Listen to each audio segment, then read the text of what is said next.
Long before the rise of Athens, before the philosophers walked the agora or Rome dreamed of empire, there was another Greece.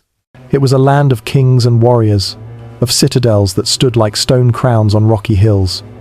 This was the world of the Mycenaeans, a Bronze Age civilization that flourished between 1600 and 1100 BC. The Mycenaeans were not a people of gentle arts or open palaces like their neighbors, the Minoans. They were builders of fortresses, wearers of bronze, and fighters who carved their legacy into both history and legend. Yet for all their grandeur, their ending was sudden, violent, and wrapped in mystery. Much of what we know is fragmentary, pulled from ruins and half-remembered myths. Much of what we do not know still lingers in shadows. The Mycenaeans rose to power in a Greece that was fragmented into many kingdoms. Each citadel, Mycenae, Tiryns, Pylos, Thebes, served as both palace and fortress. Their walls were built of stone blocks so massive that later Greeks believed only giants, the one-eyed Cyclopes, could have placed them. These cyclopean walls still stand, silent witnesses to a world long gone. Trade connected them to Egypt, Anatolia, and Mesopotamia. They brought home ivory, gold, and luxury goods, but also ideas, new ways of writing, fighting, and ruling. Yet their identity was distinct. While others painted dolphins and goddesses, the Mycenaeans forged swords and helmets. Their culture glorified war, and their leaders were warrior kings who ruled through strength. Among the citadels, Mycenae was the most powerful. At its entrance still stands the Lion Gate, two massive beasts carved above the arch, a symbol of majesty and protection. To pass through it was to step into the realm of kings. Inside stretched a labyrinth of megarons, great halls where kings received guests, conducted rituals, and planned wars. Storerooms overflowed with jars of oil and wine, wealth stored like treasure. Inscriptions scratched on clay tablets reveal inventories, taxes, and even the names of gods. This script, known as Linear B, is the earliest known form of Greek writing. The palaces were more than residences. They were the beating hearts of each kingdom, blending administration, economy, and religion. Here, power was centralized in the hands of rulers, whose authority extended over farmers, craftsmen, warriors, and priests. Archaeology shows the Mycenaeans lived for battle. Their tombs contain bronze swords with golden hilts, spears, and shields. Helmets made from boar tusks suggest both artistry and ferocity. Chariots, symbols of speed and prestige, appear frequently in their art. It is from this world that Homer drew his epics.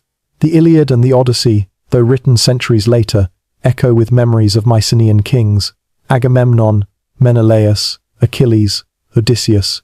Did these heroes truly exist? Or were they mythologized memories of real warlords?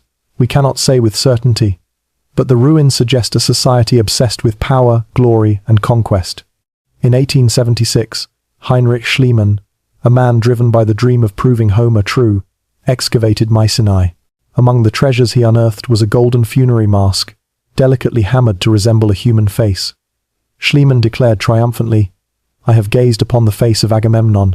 Modern science tells us the mask predates the legendary Trojan War by centuries. It could not belong to Homer's Agamemnon, yet it remains one of the most haunting relics of the Mycenaean world. Whose face was immortalized in gold? Was it a great king, now forgotten? Or was it one of many rulers whose names were never written down? The mask stares at us with hollow eyes, silent yet powerful, a symbol of both presence and absence. Beyond the kings and warriors, the Mycenaeans were also farmers, artisans, and worshippers. They cultivated olives, barley, and grapes, producing oil and wine that sustained their people and fed their trade. They herded sheep for wool, weaving garments dyed in vivid colors. In workshops, craftsmen shaped pottery painted with spirals, birds, and marine motifs. They crafted jewelry of gold and bronze, symbols of status and devotion. Frescoes show hunting scenes, religious rituals, and processions, reminding us that their world was not only war but also beauty. Their religion, though less understood, reveals continuity with the Minoans. Figurines, altars, and inscriptions mention gods whose names echo through later Greek mythology: Zeus, Hera, Poseidon. The Mycenaeans may have been the bridge between the Bronze Age world of ritual and the classical pantheon of Greece. Around 1200 BC, the Mycenaean world began to unravel. Palace after palace fell, destroyed by fire. Mycenae, Tiryns, Pylos, all reduced to ruins within a generation. The cause of this catastrophe is one of history's great mysteries. Some scholars point to natural disasters, earthquakes shaking the land, droughts starving the fields, famine weakening the people. Others blame invaders, the enigmatic sea peoples, whose raids devastated the eastern Mediterranean. Still others suggest internal strife, revolts, civil wars, kings turning against each other. Whatever the cause, the collapse was swift and devastating. Writing vanished, trade ceased. Greece entered a dark age, where knowledge and wealth evaporated. For centuries, the Mycenaeans lived on, only in memory, their power forgotten amid silence. Though the palaces burned, the memory of the Mycenaeans survived in legend.